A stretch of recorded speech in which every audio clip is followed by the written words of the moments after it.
Custo de vida, emprego e desemprego, cesta básica, tarifas públicas, salário mínimo. Agora, na Brasil Atual, a análise do DIEESE. E hoje nós conversamos com a economista Cristina Viecelli, que é do escritório do DIEESE em Florianópolis, Santa Catarina. Bom dia, Cristina. Eu falei certo o seu sobrenome? Sim, falou. Pronunciou bem italiano. A gente vai falar com a Cristina sobre os 10 anos da promulgação da PEC das domésticas. A proposta de emenda à Constituição foi apresentada em 2012 pelo então deputado federal Carlos Bezerra, que é do MDB do Mato Grosso, e sancionado no ano seguinte pela Dilma Rousseff. Depois de aprovada, a lei que garantiu FGTS, jornada de trabalho, seguro-desemprego, adicional noturno, abono família, comunicação de acidente de trabalho, ainda demorou mais de 2 anos para ser regulamentado, que só aconteceu em junho de 2015. E hoje, passados os 10 anos da sua promulgação, há cada vez menos trabalhadoras domésticas mensalistas e um número crescente de diaristas. A maioria delas trabalha na informalidade sem qualquer proteção trabalhista e previdenciária. De acordo com o IBGE, inclusive, atualmente 3 em cada 4 trabalhadoras domésticas no Brasil trabalham sem carteira assinada.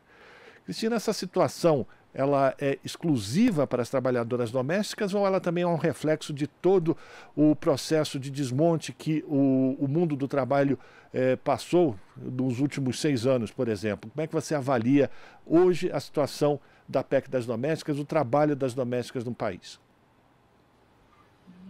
Bom, perfeito. A gente tem que pensar que a PEC das domésticas foi uma conquista extremamente importante para as trabalhadoras domésticas, né? Apesar dos dados eles não terem melhorado, como você indicou, a gente teve um aumento da informalidade nesse período, mas a PEC das domésticas foi uma conquista extremamente importante para a categoria, considerando que elas foram excluídas da CLT, a Consolidação das Leis Trabalhistas, e também foram excluídas da maior parte dos direitos trabalhistas constitucionais. Então, os direitos das trabalhadoras domésticas foi conquistado de forma muito paulatina e muito diferenciada dos demais trabalhadores. Elas sempre foram consideradas, historicamente, como trabalhadoras de segunda categoria. Então, a PEC das domésticas, no período em que ela foi realizada, ela foi considerada, inclusive, a segunda lei áurea para as trabalhadoras domésticas, ainda que ela não assegure de forma igualitária todos os direitos em relação aos demais trabalhadores e trabalhadoras. O que aconteceu durante esse período, a partir da PEC e também a partir da sua vigência, a partir de 2015, é que a gente vem passando por um período de forte recessão econômica. Nós tivemos depois a reforma trabalhista, que também foi muito dura em relação aos trabalhadores e aumentou a informalidade. E a gente também teve a pandemia da Covid-19 mais recentemente. Então, todo esse processo fez com que diminuísse a renda das famílias e que aumentasse a informalidade. Somado a isso, a gente tem um processo também de aumento das trabalhadoras diaristas. Segundo a lei das domésticas, as trabalhadoras que trabalham mais de 2 vezes por semana nas residências são consideradas trabalhadoras domésticas. As demais, que trabalham menos de 2 vezes, elas não são protegidas pela lei. Então, a gente tem essa questão importante, que a redução da renda das famílias e a própria redução do tamanho das famílias faz com que haja mais trabalhadoras diaristas em relação às trabalhadoras que trabalham de forma mensal nos domicílios. Então, a gente tem essa questão do aumento do número de diaristas, que também vai aumentar a informalidade. Mas, além disso, recentemente a gente também tem a própria diminuição da fiscalização nos locais de trabalho, o aumento, inclusive, de casos de trabalhadoras trabalhando em situação de escravidão, né? Aumento do número de casos que são divulgados, aí também, inclusive, por causa da pandemia. E a gente tem essa questão importante também, de que as próprias mensalistas permanecem trabalhando sem carteira, muitas delas. Agora, Cristina, e a figura da MEI, da microempreendedora individual, isso pode ajudar a enfrentar essa informalidade e dar algum tipo de segurança para essas trabalhadoras, para esses trabalhadores domésticos? O que a gente está enxergando é que muitos empregadores estão transformando trabalhadoras que deveriam ser mensalistas, receber por mês a carteira assinada, salário mensal e os direitos que são assegurados dentro da lei das domésticas, e elas estão estão sendo consideradas MEI, estão sendo registradas como MEIs.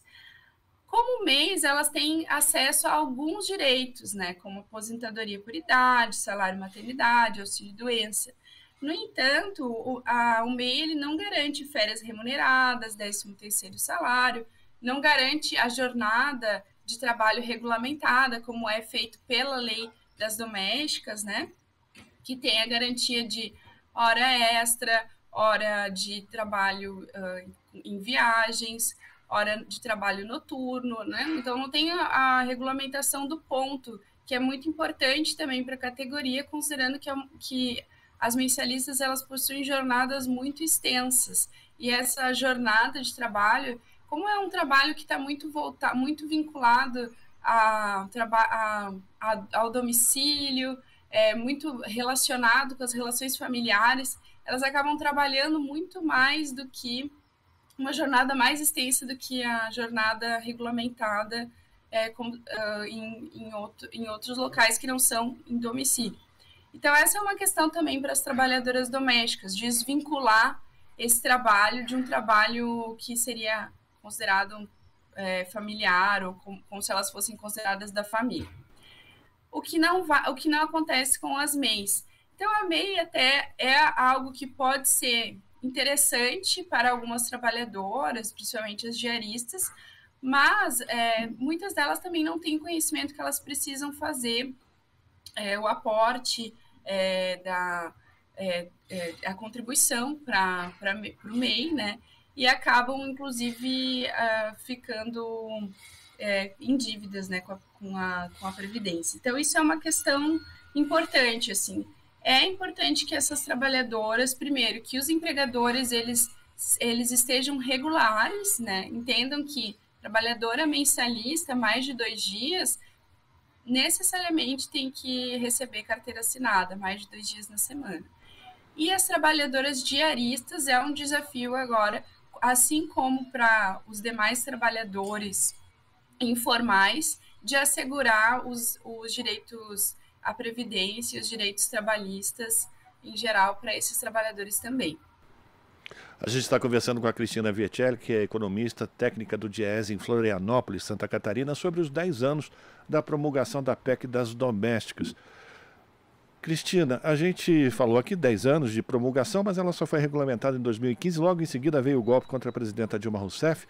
Agora, com a volta do presidente Lula para o seu 3º mandato e a retomada das discussões sobre a importância de regulamentar e fazer ajustes naquilo que foi chamado de reforma trabalhista, você acredita que as trabalhadoras domésticas vão voltar a ter o apoio do governo para sua regularização, enfim, no trabalho, ter a carteira de trabalho de novo assinada e ter a garantia dos seus direitos?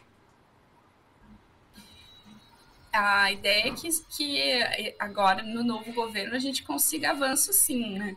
Considerando que é um governo que apoia os trabalhadores e que tem toda uma questão ligada ao próprio movimento sindical, né?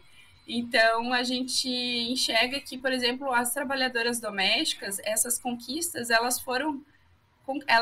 Todas essas conquistas das legislações, apesar de ter sido realizadas de forma paulatina, foram feitas graças à organização das trabalhadoras domésticas. Então, a gente tem, desde o início, a constituição de sindicatos, federações, a Federação Nacional das Trabalhadoras Domésticas, que atuaram historicamente junto com o movimento feminista e o movimento negro, para que essas trabalhadoras tivessem conquistas de direitos. Durante o governo Temer, a gente vai enxergar uma redução do poder dos sindicatos e de organização dos trabalhadores. Então, por conseguinte, também as trabalhadoras domésticas, elas têm essa perda de espaço político.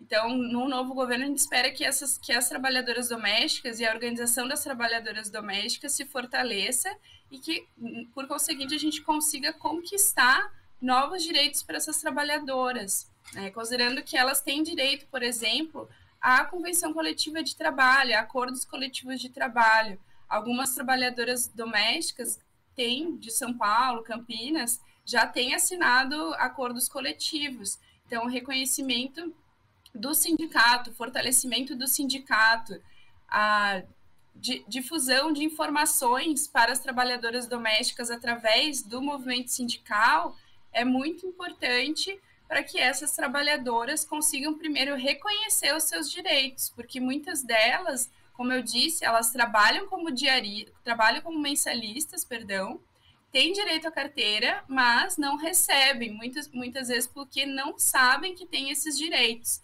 E o sindicato é extremamente importante para que essas trabalhadoras consigam entender e compreender que têm esses direitos. Quais são os direitos que são assegurados a elas?